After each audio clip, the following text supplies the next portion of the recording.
मध्य प्रदेश सरकार अब सरपंचों पर लगाम कसने की तैयारी में है, खासकर उन सरपंचों पर जिनके खिलाफ जनता में आक्रोश है या पंचों में आक्रोश है। मध्य प्रदेश के पंचायत एवं ग्रामीण विकास मंत्री प्रहलाद सिंह पटेल ने ऐलान किया है कि जल्दी ही एक अध्यादेश के माध्यम से सरकार कानून लेकर आ रही है, जिसमें 3 साल पूरे होने के बाद 3/4 के बहुमत से सरपंचों के खिलाफ अविश्वास प्रस्ताव पारित किया जा सकेगा, यानी सरपंचों को हटाया जा सकेगा।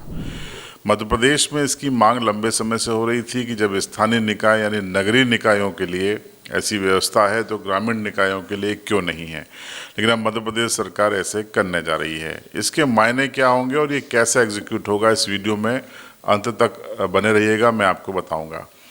पहले बता रहा हूं कि अध्यादेश क्या होता है। अध्यादेश का मतलब ये होता है कि जब विधानसभा सत्र अस्तित्व में न हो तो सरकार राज्यपाल के माध्यम से एक अध्यादेश यानी कानून का एक ड्राफ्ट जारी करती है, उसे अध्यादेश कहा जाता है और वो तुरंत साइन होते ही लागू हो जाता है।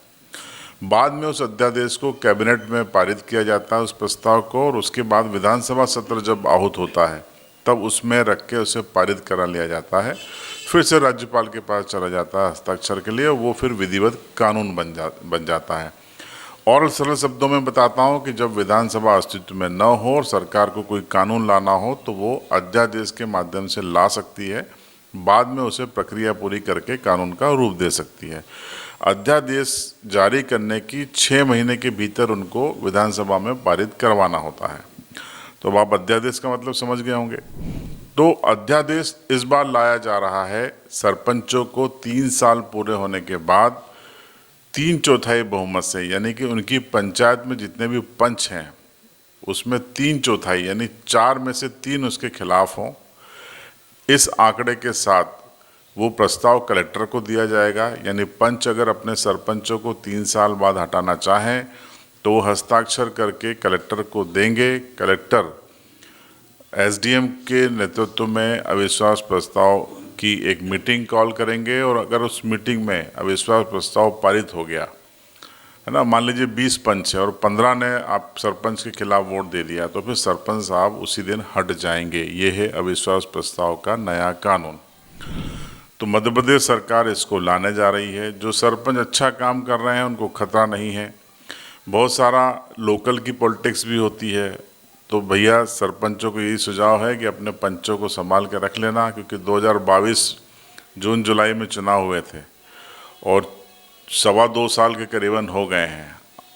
6-8 महीने के बाद अविश्वास प्रस्ताव के रेंज में आप लोग आ जाएंगे। तो अपने पंचों को संभाल के रखिए। अगर वो नाराज़ हैं तो फिर तकलीफ़ हो सकती है, लेकिन शर्त वही है सरकार की कि 3/4 यानी कि हर 4 में से 3 आपके खिलाफ होना चाहिए, तभी हो पाएगा। अगर ऐसा नहीं है, मान लीजिए किसी पंचायत में 20 पंच हैं और 12 ही आपसे नाराज़ हैं, 8 नहीं हैं, तो फिर आपकी कुर्सी पर खतरा नहीं है, अविश्वास प्रस्ताव नहीं आएगा। तो ये महत्वपूर्ण जानकारी थी जो हमने आपको बताई। सरपंच सावधान, अपने पंचों से संवाद बढ़ाइए, उनकी समस्याएं दूर कीजिए, शिकायतें दूर कीजिए। और हाँ, आप सभी जनता के नुमाइंदे हैं, इसलिए जनता से भी संबंध अच्छा रखिए। आप लोगों को एक स्वर्णिम अवसर मिला है अपने गांव को विकास के नए आयाम पर पहुंचाने का। तो सभी का विकास हो, सभी सुखी रहें, ये जिम्मेदारी भी सरपंच साहब लोगों की है। तो मध्य प्रदेश के सरपंचों के लिए ये महत्वपूर्ण वीडियो हमने आपको बताया। आपकी राय कमेंट बॉक्स में ज़रूर बताएं। चैनल पर नए हैं तो सब्सक्राइब करें और बेल आइकन ज़रूर दबाएं। और हाँ, आपको ये भी बता दूं, ये जो अध्यादेश है ये अगले 1 महीने में लागू हो जाएगा। लेकिन चूँकि 22 जून जुलाई में चुनाव हुए, इसलिए 2025 जुलाई 2025 के बाद ही कोई अविश्वास प्रस्ताव मध्य प्रदेश में आ सकता है।